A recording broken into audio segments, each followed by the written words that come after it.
a UFSCar publicou a lista de requerimento de matrícula em segunda chamada nos seus cursos de graduação. A partir dessa publicação, pessoas que foram convocadas manifestaram preocupação por elas estarem identificadas nessa lista em um grupo diferente daquele na qual elas fizeram a inscrição. Essa mudança na identificação de candidatas e candidatos não indica um erro. A mudança ela é resultado do novo processo de ocupação e do também novo processo de remanejamento de vagas que estão previstos na nova lei de cotas que foi aprovada em novembro do ano passado. O processo é complexo. Junto com essa lista, foi publicada também uma tabela de transparência, em que cada candidato pode acompanhar como se deram esses processos e entender exatamente a situação em que ele se encontra. Não é fácil entender todos esses movimentos que acontecem ao mesmo tempo e é por isso que eu estou aqui agora para tentar ajudar, inclusive, nessa consulta à tabela de transparência.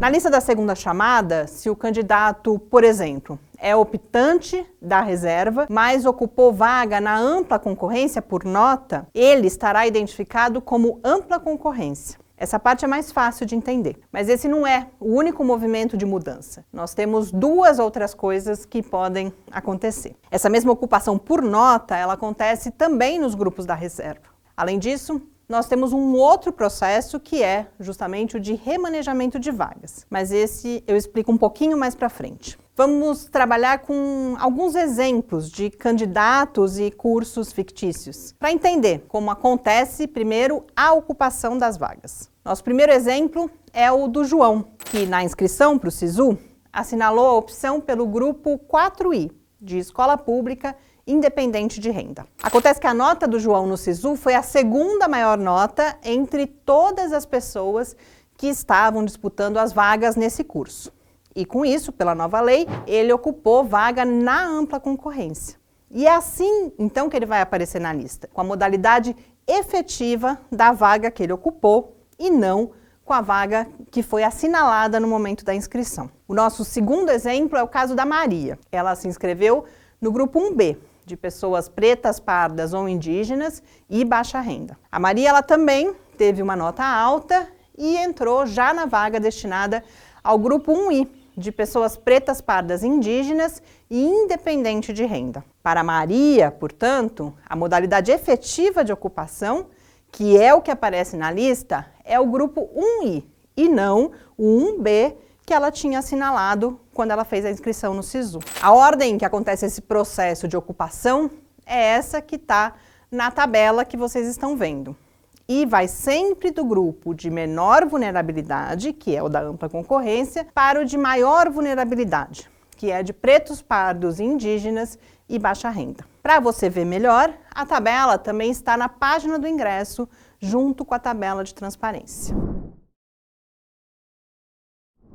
Bom, além da ocupação, a gente tem também um outro momento em que a modalidade de vaga pode mudar, que é o do remanejamento. Ele acontece quando o curso tem uma vaga disponível, por exemplo, para o grupo 1B de pretos, pardos, indígenas e baixa renda. Essa vaga está disponível, mas todos os candidatos desse grupo já foram chamados. Para essa vaga não ficar vazia, ela passa para o grupo seguinte, agora no sentido inverso, do grupo mais vulnerável para o menos vulnerável. Vamos lá então para mais um exemplo. Aqui a gente não tem o nome de candidato, porque quem passa por remanejamento é a vaga e não a pessoa, tá? No curso do nosso exemplo, a gente tem 6 vagas para o grupo 1B e a lista de espera não tem mais pessoas desse grupo. E é por isso que o remanejamento já foi aplicado para essa segunda chamada, no caso desse curso. As vagas, elas foram passando de um nível para outro, nesse nosso exemplo ainda, até que no nível 4I havia 2 pessoas a serem chamadas. Essas pessoas que se inscreveram no grupo 4I, elas vão aparecer na lista como 1B, que é a modalidade da vaga após o remanejamento. Nesse mesmo curso ainda faltam 4 vagas de 1B para serem ocupadas, porque no total a gente tinha 6 vagas. Essas 4 vagas, elas foram para o último grupo, que é o da ampla concorrência. Portanto, 4 candidatos que se inscreveram como ampla concorrência vão aparecer na lista como ingresso na modalidade 1B. A ordem de destinação dessas vagas, no caso do remanejamento, é do grupo mais vulnerável para o menos vulnerável, que é justamente o da ampla concorrência, como eu já disse antes, e essa ordem ela pode ser conferida nessa outra tabela que a gente tem aqui na tela. Então, as pessoas elas não precisam achar que há um erro porque aparecem na lista em uma modalidade diferente daquela que elas escolheram. Se elas olharem na tabela da transparência, elas vão ver essas informações todas ao lado do seu nome. As informações da modalidade assinalada, da modalidade efetiva, que é a que aparece na lista, e, nos casos em que houve remanejamento, da modalidade da vaga ocupada.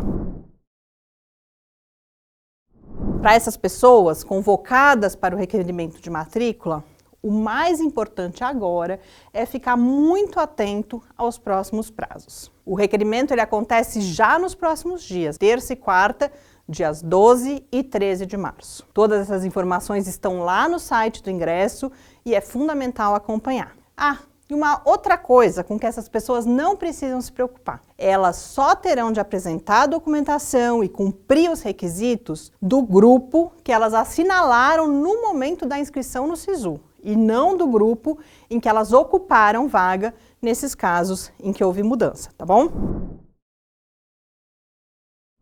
A gente espera que agora tenha ficado mais claro, mas se você ainda tem dúvida, você pode escrever para o e-mail do ingresso, que a universidade está checando todos os casos. Como são muitas as mensagens com dúvidas sobre o processo todo, o tempo de resposta pode não ser curto, mas a checagem está sendo feita e todos os casos que já foram checados, eles são explicados exatamente por tudo aquilo que eu contei para vocês hoje.